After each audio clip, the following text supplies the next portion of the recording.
Programa Novo Alvorecer, trazendo boas novas para você. Uma realização Assembleia de Deus de Caratinga. Meus irmãos, a paz do Senhor, esse é o seu programa Novo Alvorecer, um programa da Igreja Evangélica Assembleia de Deus, da Rua Princesa Isabel, número 52. Queremos aproveitar e te agradecer pela companhia, pelo carinho e a oportunidade que você nos dá de entrar na sua casa. E queremos te convidar desde já a participar de um dos nossos cultos, que acontece geralmente às terças, quintas e aos domingos. E domingo pela manhã, de 8 às 10, é a nossa Escola Bíblica Dominical, tema que vamos estudar neste momento. Nós vamos para um breve intervalo e voltamos já já.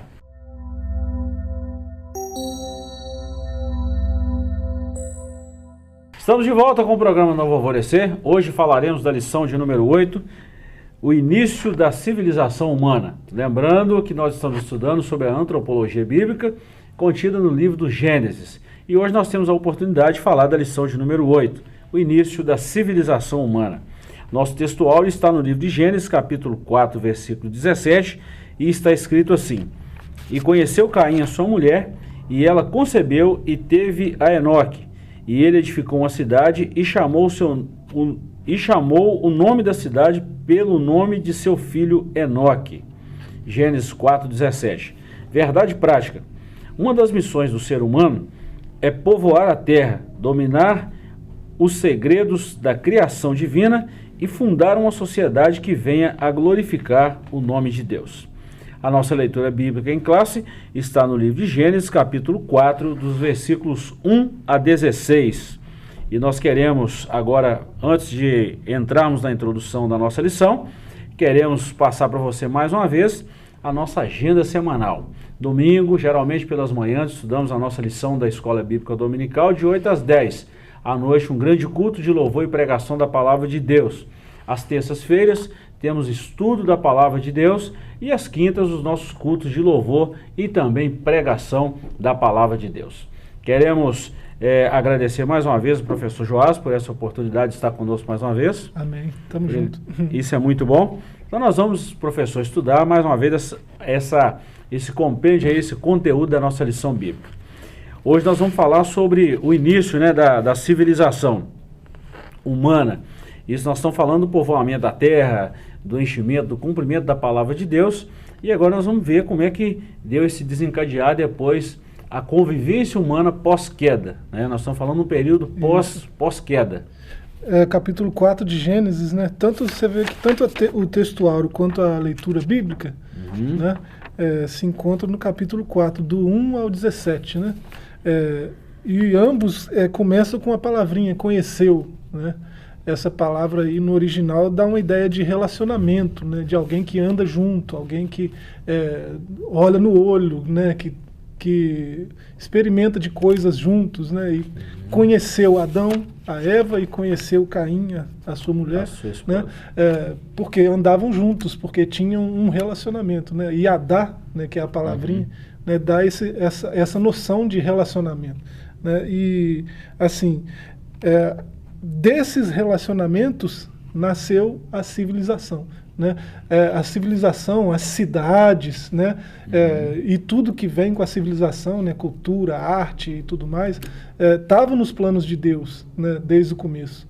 Né? Então a gente vai ver como que foi essa primeira civilização, aí vai falar da primeira cidade, né? Sim. E a gente vai ver como que se comportaram esses cidadãos aí. Isso é muito bacana a gente falar. A Bíblia tem assunto para tudo, né? E a civilização não é um assunto escasso na Bíblia. Pelo contrário, tem muito conteúdo. Isso. Nessa lição estudaremos a origem da civilização humana. E, para tanto, focaremos o capítulo 4 de Gênesis. Pois é justamente aí que encontramos a primeira cidade construída pelo homem. Em seguida veremos por que a civilização é marcada por tantos conflitos, dissoluções e violência. Interessante, nós estamos falando de um período aqui bem próximo da queda, né? E já com essa civilização, mas aí já passa a ter os conflitos, as dissoluções, as desavenças, né? Que não tinha antes da queda. Então agora também isso é uma consequência do pecado. É aquele DNA do pecado que a gente já falou em outras lições aí, né? Parece que a situação da natureza pecaminosa foi só crescendo, né, na degradação e tudo, né? O homem foi ficando cada vez mais inclinado para o mal, né? Para a maldade. Então, em decorrência disso, né? Um monte de homens declinados à maldade, né? A civilização sofreu com isso, lógico. Vamos fazer um contexto aqui.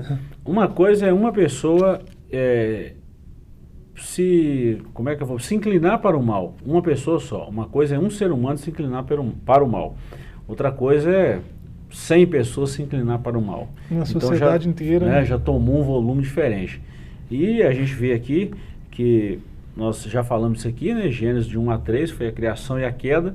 E Gênesis do 4 ao 6 aconteceu essa evolução da raça humana e daí a pouco veio o juízo de Deus por causa do pecado que avolumou, né?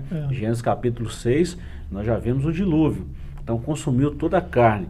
Então a gente só Noé, a família, né? E os animais que foram direcionados, né? Que entraram na arca, mas o resto foi uma destruição total. Então a gente vê aí a consequência do pecado também. Vamos lá, capítulo 1, a origem da civilização humana.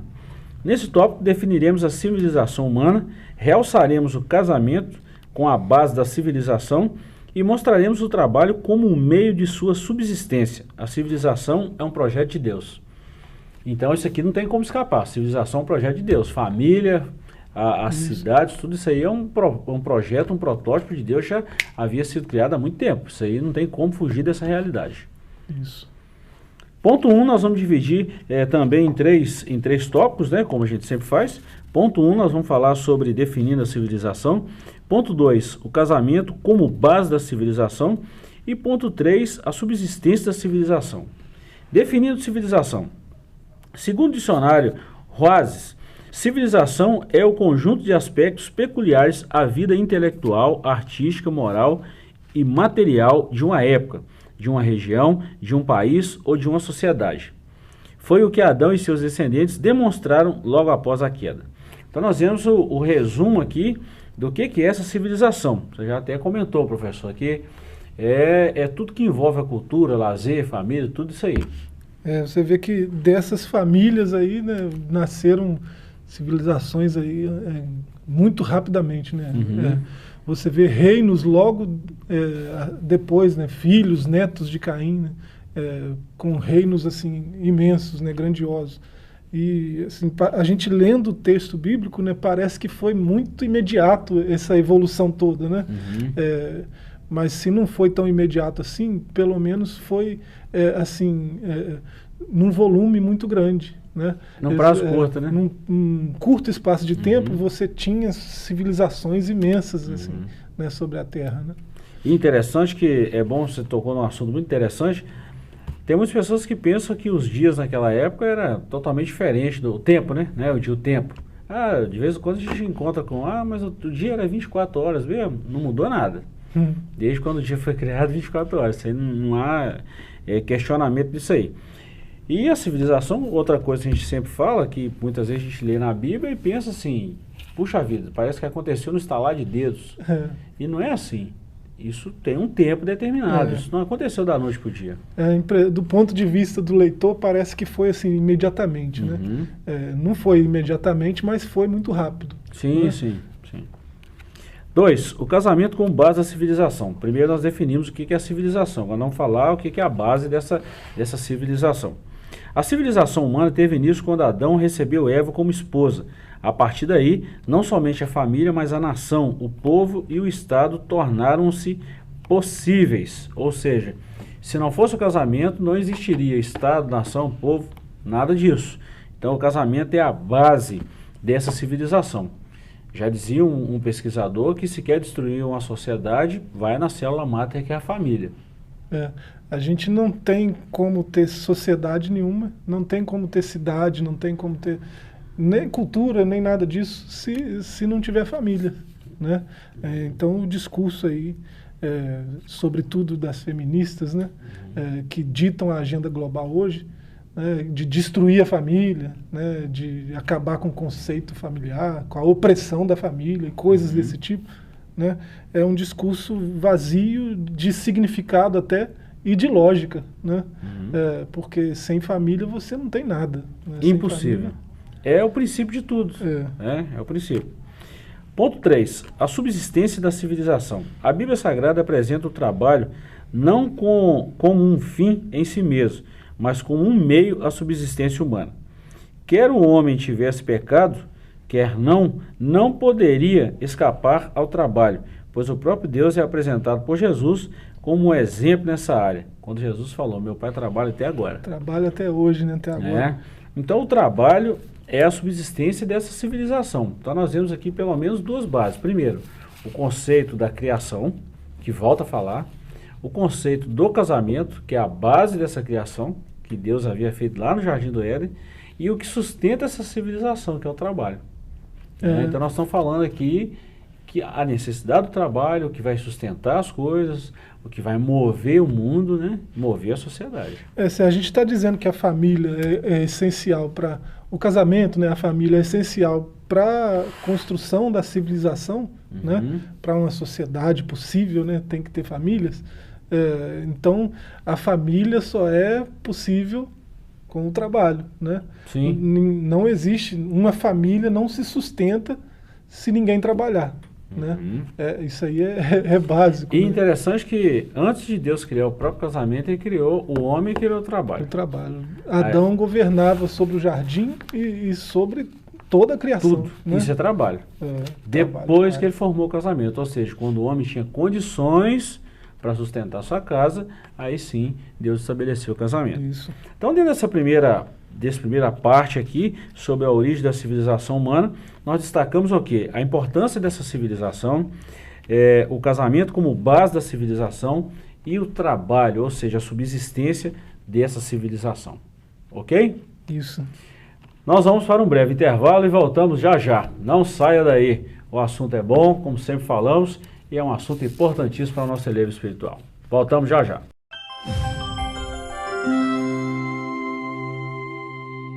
Estamos de volta, irmãos, com o programa Novo Alvorecer e falando da lição de número 8, princípio da civilização humana.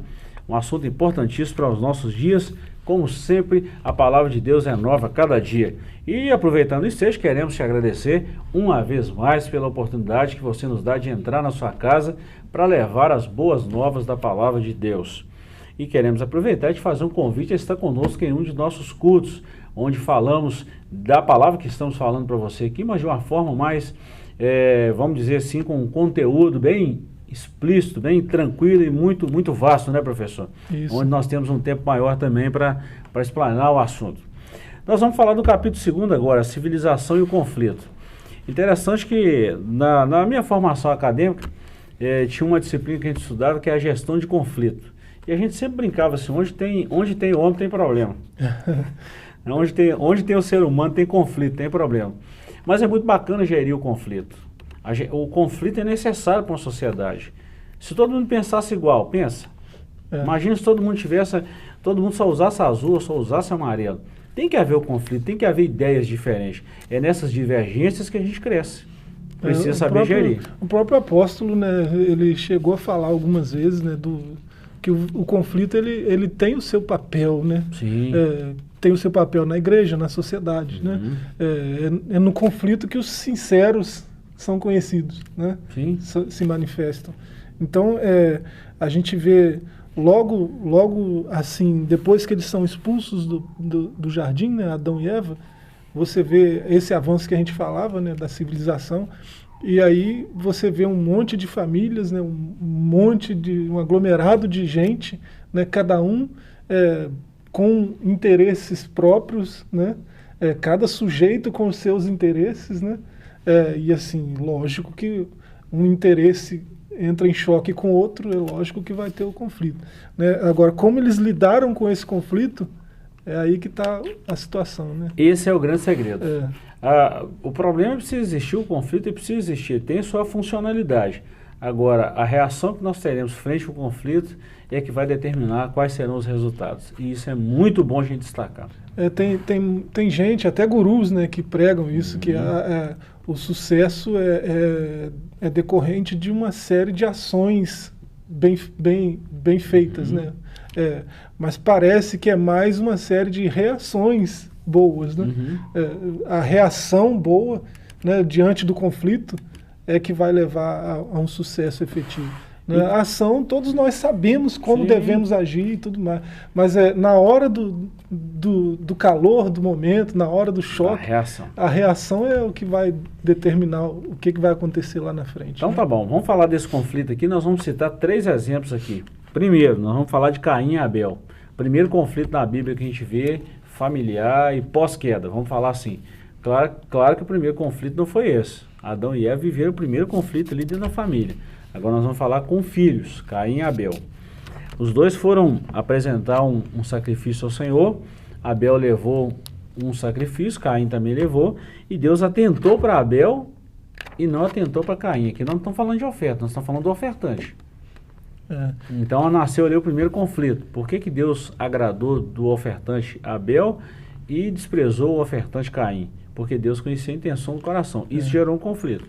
A gente já viu muito tempo na igreja, né? A gente já viu muitos pregadores, né, falando, não, é porque, de acordo com o que está lá em Levíticos e tal, aí cita os textos, né, a oferta agradável que sobe como um aroma suave às narinas do Senhor, é a oferta de sangue, né, sem derramamento de sangue, não há remissão e coisas do tipo, mas isso é coisa de pregador, né? Sim.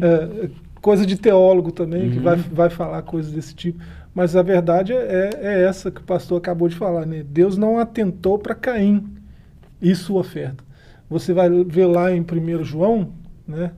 No capítulo 3, eu não lembro o versículo, né? Na primeira carta de João, você vê ele falando que por que Deus, ele faz a pergunta, ele mesmo responde, né? Por que Caim matou o seu irmão? Né? E por que Deus não atentou, portanto, para Caim e para sua oferta? Está implícito, né, a ideia. É porque as suas obras eram más, desde o começo. Né? Caim tinha uma índole má, um caráter mau, e deu vazão a esse caráter mau, a essa índole má. Não se preocupou em corrigir isso. Né? Mesmo com a advertência de Deus, se você proceder bem, você vai ser forte. Né? O pecado jaz a porta, mas se você proceder bem, você vai ser forte. Senão, ele vai te dominar. E olha que o próprio Deus deu conselho para Caim gerir esse conflito. Se você dominar isso aí, você está tranquilo. Agora, se você não dominar, o pecado está à porta. Então, nós vemos o primeiro conflito. Segundo, nós vemos aqui a cidade de Lameque. Então, nós vemos aqui o primeiro conflito entre irmãos. O segundo conflito é da cidade de Lameque. Enoque não confundiu o piedoso ancestral de Noé, né? Foi o nome da primeira cidade fundada na terra, estabelecida por Caim logo após este havia assassinado seu irmão Abel. A cidade de Enoque foi marcada pela violência e pela banalidade contra a vida humana. Então esse camarada teve um filho, colocou o nome da cidade, o nome do filho dele, e a violência estava lá de forma tão terminante, vamos falar assim. E é um conflito também. Não tinha ninguém que fazia o bem, não tinha ninguém que defendia os necessitados, os que precisavam de ajuda. Também é um conflito. Parece que a história se repete em algumas cidades hoje do nosso Brasil e do mundo, né? Com tanta dissolução, com tanta confusão. E como é que gera um conflito desse hoje? Você vê a primeira cidade, né, tinha o nome do primeiro filho de Caim. Né? E tinha que ser problemático. E você vê aí, a descendência de Caim parece que foi toda problemática nesse sentido. Né? E você vê Lameque, né, ele se orgulhando de ter matado um sujeito por um motivo banal, né? E um outro por um motivo mais banal ainda. Né? E ele se gloria de ter pecado mais do que o seu pai Caim, né? Seu avô, no caso. Verdade. Ele se orgulha de ter pecado mais do que ele quer uma sentença mais rigorosa do que a dele, né? Porque ele matou assim por motivos banais, um jovem, né? Um sujeito que pisou no calo, né? Então você vê, essa primeira cidade já veio carregada de conflitos, porque ela tinha cidadãos aí do caráter de Caim. Então o problema, vamos falar, o problema é do homem. O conflito nasceu dessas dissoluções. E para complicar mais ainda a questão, vamos falar assim, desses conflitos, nessa época já existia a tecnologia. Claro que não é da forma que temos hoje, que é esse avanço tecnológico. Mas lá na época de Lameque e Caim já tinha uma certa tecnologia. Olha o que o texto diz. Paralelamente à sua iniquidade, a civilização caimita, ou seja, os descendentes de Caim, instalado na cidade de Enoque, experimentou grande progresso tecnológico, econômico e artístico. Havia ali fabricantes de tendas, criadores de gado, metalúrgicos e músicos. Está lá em Gênesis 4, versículo 20 a 22, onde fala que tinha criadores, tinha pessoas que criavam instrumentos musicais. Olha a tecnologia da época. E isso também trouxe o progresso tecnológico com esses homens maus trouxe aí uma série de conflitos que, infelizmente, isso desagou de uma forma temerária na sociedade. É interessante como que o texto de Gênesis narra o progresso, né, o avanço da tecnologia naqueles primeiros... Né, os tempos primórdios, né? Nos primeiros anos aí das civilizações. E, assim, parece que esse avanço era maior no meio da geração ímpia. Uhum. Né? É interessante, a gente não sabe dizer porquê, né? Mas os ímpios eram mais tecnológicos do que a geração de Caim era mais tecnológica do que a geração de Sete. A música, né? O artesanato, a própria ciência. E tudo estava lá no meio dos filhos de Caim. Né?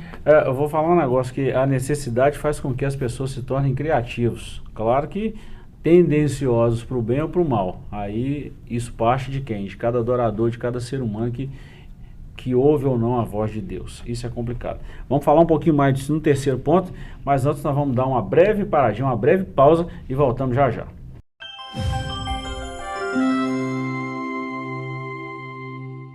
Irmãos, nós estamos comentando a lição de número 8, nós estamos falando sobre o início da civilização humana e nós estamos aí num assunto muito bacana para os nossos dias atuais. E por que não dizer que toda a palavra de Deus é atual, né, professor? Claro. Uma palavra que foi escrita há tanto tempo, né? E claro. Super atual. Ainda muda vidas e não é? Toca corações até hoje. Verdade, né? Verdade, verdade. É muito interessante quando nós estudamos a palavra de Deus. E nós estamos é até bom a gente falar isso às pessoas que nos dão a honra, né?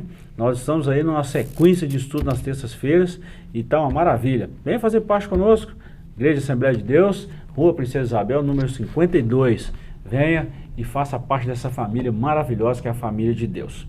Olha bem, nós vamos falar agora do terceiro e último capítulo da nossa lição, o Deus que intervém na civilização. Eu achei esse tema fantástico. Primeiro Deus cria o homem, esse homem peca e Deus, como se estivesse dando uma corda para o homem, né, vai viver sua vida. E mesmo assim o pecado avolumou, tomou forma, mas chega uma hora que Deus falou, opa, peraí, o negócio não é do jeito que vocês estão pensando não. O negócio não é por aí não. Então, o que a gente tira aqui vamos falar assim, da suma desse capítulo é o seguinte, e de toda a Bíblia, Deus está no controle da situação. Ele nunca perdeu o controle. A gente vê a maldade se alastrando cada vez mais por conta do desvio do homem diante de Deus. O homem era para estar próximo de Deus, né? Uhum. Aí nós teríamos uma civilização bem melhor, né? Uma sociedade bem melhor. Né? Mas a gente se afasta de Deus cada vez mais, né? Aí isso vai levando a uma decadência moral, né? Homens com cada vez mais falhas de caráter, parece que é impossível, né? Mas está cada vez pior a coisa, né? Porque o homem se afastou de Deus com o pecado. Agora, né? Professor, olha que interessante. Tem hora que eu pego pensando o seguinte, será que não teria como uma solução para esse problema que nós vivemos hoje? Vamos falar de 3 problemas hoje que atingem todo mundo. O problema hoje é econômico. Será que não teria solução num mundo tão desenvolvido como esse? Um país igual o nosso Brasil, que é tão rico, um país vasto, com tanta tecnologia, uma terra que tudo que planta nasce, se colhe, e nós temos ainda pessoas que vivem com problema de fome, escassez de alimento. Então a gente vê que a corrupção humana é um negócio terrível e assim, isso não é da agora, isso não nasceu agora. Está vindo aí desde quando o homem pecou. Será que não tinha como resolver isso? Claro que tem. Aí eu pergunto, e qual que é a intervenção de Deus? Assim como ele trouxe essa intervenção, né? Lá nos primórdios dos tempos iniciais, ele também vai intervir na história daqui a pouco. E a Bíblia tem muito respaldo para isso. Vamos falar um pouquinho disso aqui. A intervenção na biografia de cada homem. Olha que interessante. Deus interviu diretamente, por exemplo, nas biografias de Adão, Caim e Enoque. Ele assim o faz, não apenas para disciplinar e punir, como também para recompensar os seus servos. Olha, quando a gente fala de biografia, nos remete a Hebreus capítulo 11. Tenho certeza que deve ter pensado isso também. Galeria, né? A galeria dos heróis da fé. Aos nossos ouvintes, preste bem atenção. Se você tiver alguma dúvida, pega a sua Bíblia, em todas as versões que você tiver, olha lá Hebreus capítulo 11, você vai ver o primeiro versículo, que a fé é o firme fundamento das coisas que se espera e a prova daquilo que não se vê. E quando começa a discorrer que pela fé, fulano fez isso, fulano fez aquilo outro, você não vai ver hipótese alguma o nome de Adão ali. Olha que Que coisa, né? Coisa, né? Não é? Exatamente porque Deus, o que Deus fez? Deus parou isso aqui. Opa, pera aí.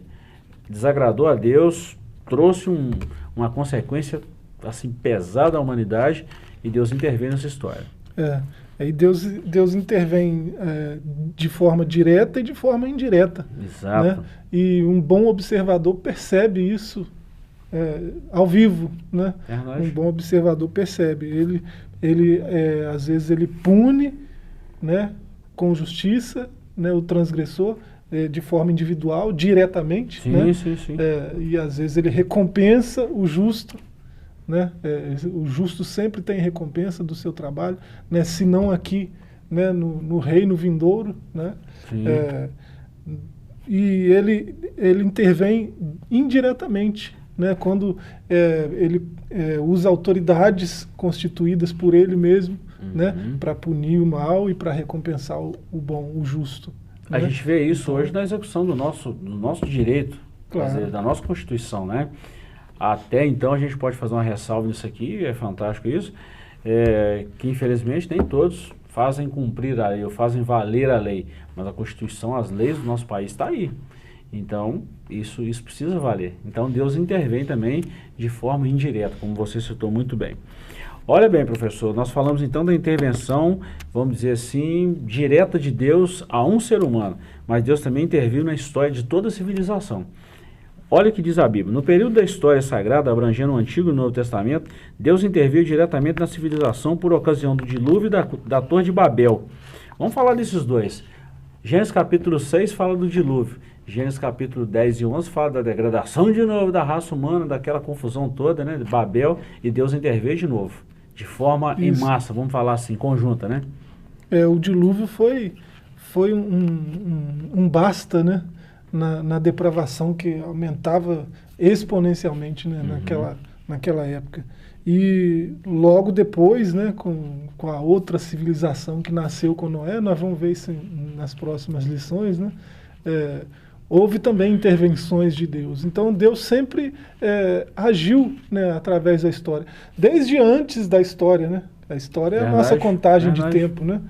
Lá na eternidade, você vê os atributos de Deus, todos eles se referem à ação.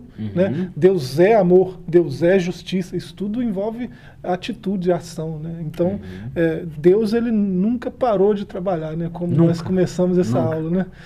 Ele está sempre em atividade, ele está sempre intervindo na história. E olha que bacana, professor, sempre tem um escape, sempre tem uma válvula de escape da parte de Deus. Nós, seres humanos, que muitas vezes não conseguimos enxergar.